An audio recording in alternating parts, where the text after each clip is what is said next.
बिस्मिल्लाहिर्रहमानिर्रहीम। अस्सलामुअलैकुम dear students, मुझे उम्मीद है कि आप सब खैरियत से होंगे। आज हम अपने नेक्स्ट लेक्चर यानी लेक्चर नंबर 11 को डिस्कस करेंगे। जो हमारा प्रीवियस लेक्चर था यानी लेक्चर नंबर 10, जो हमारा प्रीवियस लेक्चर था उस प्रीवियस लेक्चर में हमने पेरिफेरल नर्वस सिस्टम को डिस्कस किया था। इसी के साथ साथ हमने स्पाइनल नर्व और क्रेनियल नर्व को भी डिस्कस किया था। Spinal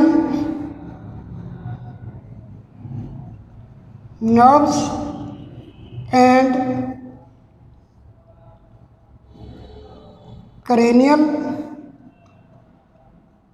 nerves. Those nerves which arise from spinal cord is called those nerves which arise from spinal cord are called spinal nerves, while those nerves which arise from cranium is called cranial nerve. वो nerve जो हमारी spinal cord से निकलती हैं हम उन्हें spinal nerves कहते हैं, और वो नर्व्स जो हमारे क्रेनियम से निकलती हैं यानी ब्रेन से निकलती हैं हम उन्हें क्रेनियल नर्व्स कहते हैं। उसके बाद फिर हमने ऑटोनॉमिक नर्वस सिस्टम को डिस्कस किया था। ऑटोनॉमिक नर्वस सिस्टम में हमने सिंपैथेटिक और पैरासिम्पैथेटिक नर्वस सिस्टम को भी डिस्कस किया था। डियर स्टूडेंट्स, आज हम डिस्कस करेंगे रिफ्लेक्स एक्शन को। आज हम डिस्कस करेंगे रिफ्लेक्स एक्शन को। तो जो रिफ्लेक्स एक्शन है इस टॉपिक में मोस्ट इम्पॉर्टेंट जो शॉर्ट क्वेश्चन है, what is the difference between, note कर लें इसको, आप नोट कीजिए। शॉर्ट क्वेश्चन जो है, what is the difference between reflex action and reflex arc? ये मोस्ट फेमस शॉर्ट क्वेश्चन है। शॉर्ट क्वेश्चन यूं भी आ सकता है, स्केच और ड्रा, रिफ्लेक्स आर्क और या फिर रिफ्लेक्स एक्शन। ये मोस्ट फेमस शॉर्ट क्वेश्चन है, ये जो मैंने आपको बताए हैं। रिफ्लेक्स एक्शन होता क्या है? When central nervous system send impulses muscles to muscles and glands. जब सेंट्रल नर्वस सिस्टम मसल्स और ग्लैंड्स को नर्व इम्पल्सिस भेजता है तो दो तरह के एक्शन होते हैं। यानी जैसे ही brain central nervous system nerve impulses भेजेगा मसल्स और ग्लैंड्स को, मसल्स एंड ग्लैंड्स, मसल और ग्लैंड्स को, टू टाइप्स ऑफ एक्शन, तो दो तरह के रिस्पॉन्स जनरेट होंगे।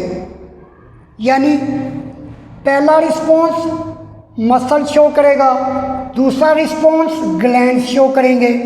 मसल्स कॉन्ट्रैक्ट होंगे और जो ग्लैंड्स हैं ये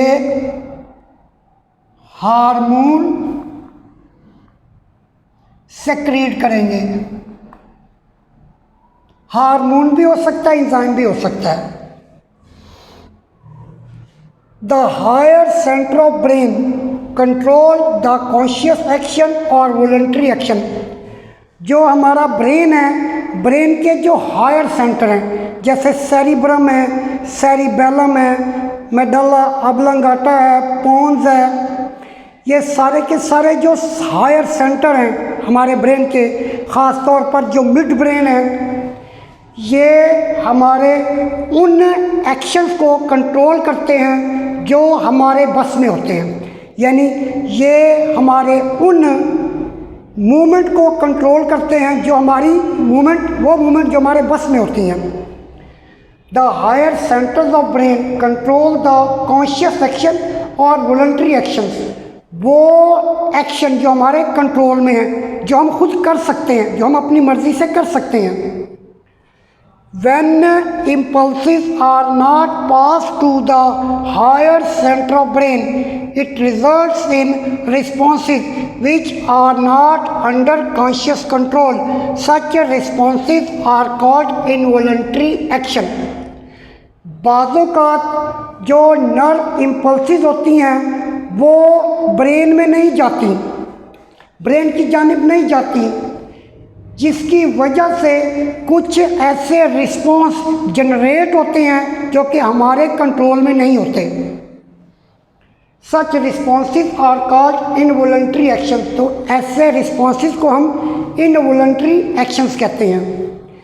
sometimes the involuntary responses produced by the CNS is very quick.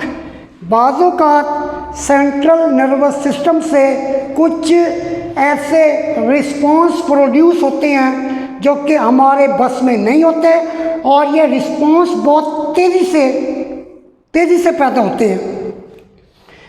ऐसे रिस्पॉन्स को हम रिफ्लेक्स एक्शन कहते हैं। तो शॉर्ट क्वेश्चन मैंने क्या बताया, what is the difference between reflex action and reflex arc. तो रिफ्लेक्स एक्शन की क्या तारीफ है, समटाइम्स द इनवॉलंटरी रिस्पॉन्सेस, वो रिस्पॉन्स जो हमारे कंट्रोल में नहीं है, produce by central nervous system is very quick, उन्हें सेंट्रल नर्वस सिस्टम प्रोड्यूस करता है और ये रिस्पॉन्स बहुत ही क्विक होते हैं। ऐसे रिस्पॉन्स को या ऐसे रिस्पॉन्सेस को हम रिफ्लेक्स एक्शन कहते हैं। The path, dear students, of a reflex arc, the path followed by nerve impulse for producing reflex action is called reflex arc. इसे हम समझते हैं डायग्राम की मदद से।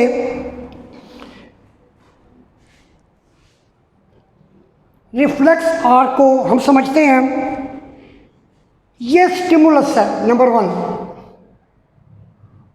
स्टिमुलस, स्किन के अंदर, हाथ की जो स्किन है, इस स्किन के अंदर कुछ सेंसरी रिसेप्टर्स होते हैं। ये वो रिसेप्टर्स होते हैं जो कि डिटेक्ट करते हैं इन्वायरमेंट में अगर कोई भी चेंज होगी, तो ये जो रिसेप्टर्स हैं उस चेंज को डिटेक्ट करेंगे। ख़ास तौर पर अगर कोई हॉट ऑब्जेक्ट है और हॉट ऑब्जेक्ट से हॉट ऑब्जेक्ट को हाथ लग गया है, तो सेंसरी रिसेप्टर्स क्या करेंगे, सेंसरी रिसेप्टर फौरी तौर पर नर्व इम्पल्स जनरेट करेंगे, और ये जो नर्व इम्पल्स है ये सेंसरी न्यूरॉन के ज़रिए ये मोटर न्यूरॉन के पास आएगी। मोटर न्यूरॉन का है, स्पाइनल कॉर्ड के अंदर है। यानी ये जो नर्व इम्पल्स आ रही है सेंसरी न्यूरॉन के ज़रिए, ये नर्व इम्पल्स रेड कलर में, ये रेड कलर में ये जो नर्व इम्पल्स जा रही है, ये जो नर्व इम्पल्स आ रही है सेंसरी न्यूरॉन के ज़रिए, ये नर्व इम्पल्स मोटर न्यूरॉन के पास आती है। अब मोटर न्यूरॉन से ये नर्व इम्पल्स मोटर न्यूरॉन के पास जाती है, मोटर न्यूरॉन से ये नर्व इम्पल्स इफेक्टर के पास जाएगी, और इफेक्टर्स क्या करेंगे, फौरी तौर पर उसका रिस्पांस जनरेट करेंगे। अब ये जो पाथ है, पाथ कौन सा है, देखते हैं पाथ को। पाथ ये है कि सेंसरी न्यूरॉन से जो नर्व इम्पल्स जा रही है इंटर न्यूरॉन के पास, इंटर न्यूरॉन से मोटर न्यूरॉन, मोटर न्यूरॉन से इफेक्टर के पास, ये जो पाथ बन रहा है इस पाथ को हम रिफ्लेक्स आर्क कहते हैं। The path followed by nerve impulse, वो रास्ता जो नर्व इम्पल्स इख्तियार करती है रिफ्लेक्स एक्शन के दौरान, हम इसे रिफ्लेक्स आर कहते हैं।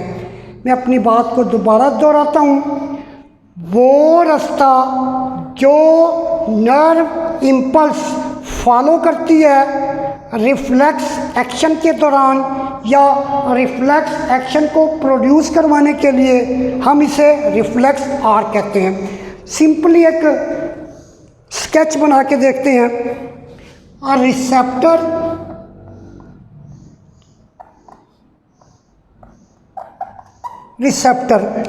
रिसेप्टर से नर्व इम्पल्स, सेंसरी न्यूरॉन,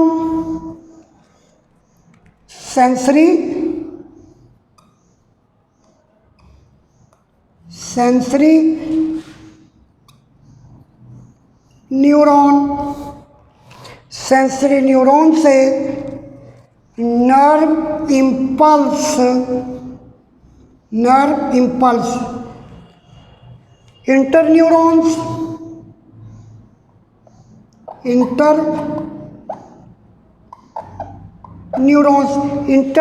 जो स्पाइनल कॉर्ड के अंदर है, इंटरन्यूरॉन से नर्व इम्पल्स मोटर न्यूरॉन के पास, मोटर न्यूरॉन्स, फिर मोटर न्यूरॉन्स के ज़रिए ये इफेक्टर्स के पास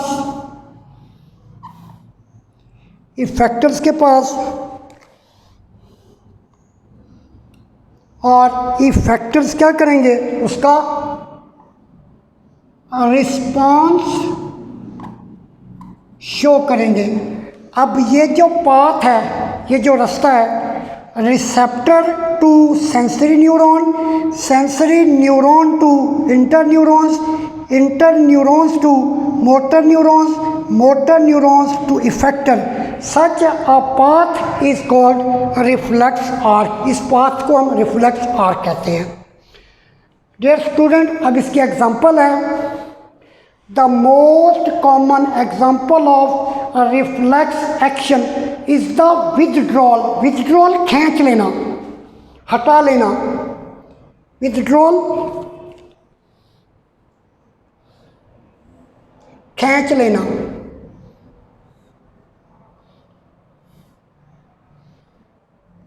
खींच लेना या हटा लेना, हटा लेना। Of hand after touching a hot object, जब भी हम किसी गर्म चीज़ को हाथ लगाते हैं तो फौरी तौर पर अपने हाथ को हटा लेते हैं। ये एग्जाम्पल है रिफ्लेक्स एक्शन की। इन दिस रिफ्लेक्स एक्शन, अब इस रिफ्लेक्स एक्शन में क्योंकि जो नर्व इम्पल्स है वो ब्रेन में नहीं जाती, जो नर्व इम्पल्स है वो इंटरन्यूरॉन्स के पास आती है और इंटरन्यूरॉन्स स्पाइनल कॉर्ड के अंदर है।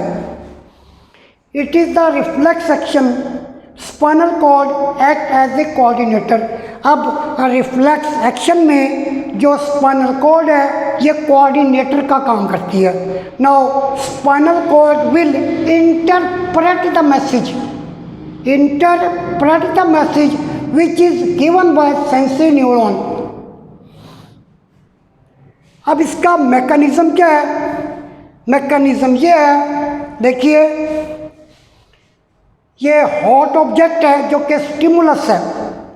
जैसे ही हाथ इस हॉट ऑब्जेक्ट से टकराता है तो हाथ की जो स्किन है, इसकी स्किन में सेंसरी रिसेप्टर है, यानी सेंसरी न्यूरॉन के रिसेप्टर हैं। इट मीन्स कि सेंसरी न्यूरॉन की एंडिंग है, सेंसरी न्यूरॉन की एंडिंग। मैं आपको समझा देता हूँ यहाँ पर। सेंसरी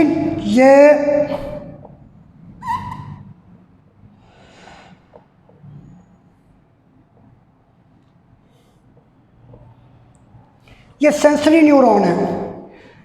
अब ये वाली जो ये एंडिंग है, ये सेंसरी न्यूरॉन की एंडिंग। एंडिंग्स, हम इन्हें एक्सोनल एंडिंग कहेंगे, एक्सोनल एंडिंग्स। अब यहाँ पर ये रही, यानी सेंसरी न्यूरॉन की एंडिंग, सेंसरी न्यूरॉन की एंडिंग रिसेप्टर्स का काम करती हैं। अब जैसे ही हाथ हॉट ऑब्जेक्ट से टकराएगा तो हैंड की स्किन के अंदर जो सेंसरी न्यूरॉन की जो एंडिंग है, जो कि रिसेप्टर्स का काम करती हैं, वो फौरी तौर पर नर्व इम्पल्स को जनरेट करेंगी। जैसे ही हाथ हॉट ऑब्जेक्ट से टकराएगा, किसी गर्म चीज़ से टकराएगा, अब सेंसरी न्यूरॉन के ज़रिए वो नर्व इम्पल्स जनरेट होगी और सेंसरी न्यूरॉन ही उस नर्व इम्पल्स को मोटर न्यूरॉन के पास, अब मोटर न्यूरॉन्स क्या हैं, मोटर न्यूरॉन स्पाइनल कॉर्ड के अंदर हैं। इस तरह से स्पाइनल कॉर्ड क्या हो गई, कोऑर्डिनेटर हो गई। अब स्पाइनल कॉर्ड जो है उस नर्व इम्पल्स को इंटरप्रेट करेगी और फौरी तौर पर उसका एक्शन जनरेट करवाएगी। जब इंटर न्यूरॉन के पास ये नर्व इम्पल्स ब्लू कलर में जो है, ब्लू कलर में ये nerve impulse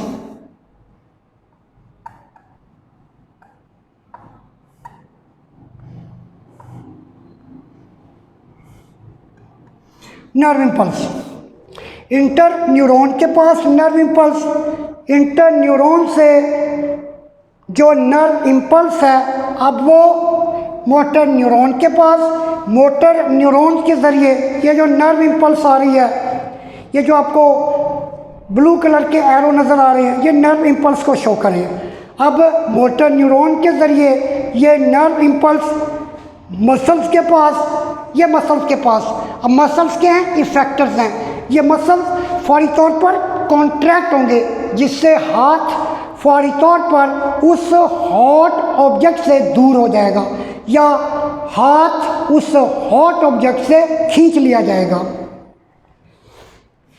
heat stimulate,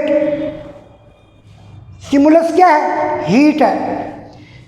stimulate temperature and receptor in skin, क्योंकि हाथ की जो स्किन है उसके अंदर सेंसरी न्यूरॉन की जो एंडिंग है वो क्या है, वो एंडिंग टेम्परेचर और हीट और टेम्परेचर को वो डिटेक्ट करती हैं स्किन के अंदर। आ नर्व इम्पल्स इज जनरेटेड, फिर नर्व इम्पल्स जनरेट होती है which is carried by sensory neuron, जिससे सेंसरी न्यूरॉन इंटर न्यूरॉन के पास स्पाइनल कॉर्ड में और फिर इंटर न्यूरॉन से जो इम्पल्स होगी वो मोटर न्यूरॉन के पास जाएगी। मोटर न्यूरॉन्स जो होंगी उस नर्व इम्पल्स को मसल्स की जानिब लेकर जाएंगी, मसल जो आर्म के अंदर है, जिसके नतीजे में द मसल्स कॉन्ट्रैक्ट होगा टू विथड्रॉ हैंड, और हाथ को खींच लिया जाएगा। During it other inter neurons, इस दौरान जो दूसरी इंटर न्यूरॉन्स हैं स्पाइनल कॉर्ड के अंदर, वो जो इंटर न्यूरॉन्स हैं वो नर्व इम्पल्स को ब्रेन की जानिब ट्रांसमिट कर देंगी ताकि इंसान को दर्द का एहसास हो। एंड व्हाट हैपेंड, और क्या हुआ था। डियर स्टूडेंट्स, मुझे उम्मीद है कि आपको शॉर्ट क्वेश्चन की समझ भी आ गई होगी। जैसे मैंने शॉर्ट क्वेश्चन बताया है, what is the difference between reflex action and reflex arc, ये मोस्ट इम्पॉर्टेंट शॉर्ट क्वेश्चन है। मैं इसे लिख रहा हूँ VIP, यानी ये एग्जामिनेशन पॉइंट ऑफ व्यू से मोस्ट इम्पॉर्टेंट शॉर्ट क्वेश्चन है। और बाज़ औक़ात ये भी शॉर्ट क्वेश्चन आ जाता है स्केच और ड्रा रिफ्लेक्स आर्क और रिफ्लेक्स एक्शन।